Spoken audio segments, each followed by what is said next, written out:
الأميرة فوزية وحكاية أغلى شبكة في العالم كانت بكام؟ يعني ب45,000 جنيه، بملاحظة إن الجنيه المصري يعادل جنيه دهب وشوية فكة.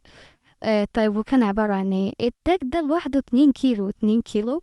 طب بتبيع بطاطس؟ لا، واو، ده 2 كيلو ألماظ يعني. الكمثرى اللي فوق دي، الماسة الكبيرة دول 54 ماسة ب72 قيراط. والصغير، الصغير حوالي 530 يساوي 92 قيراط. يعني الليلة كلها كام قيراط؟ الليلة كلها 164 قيراط.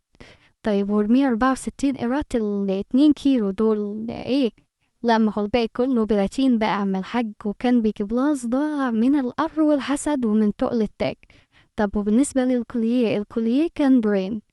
بس لما عرفوا ان الملكة نازلي راحت نفس الدار علشان تعمل مجموعة وتعلي عليهم، قالوا هي جاية تعلي على الإمبراطورة، حتة ملكة هتعلي على الإمبراطورة والشبكة بتاعتها.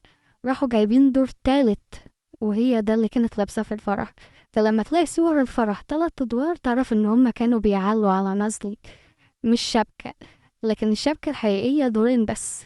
الصور بتاعت الشبكة لسه فيها حكايات كتير، تابعونا مازال عندنا.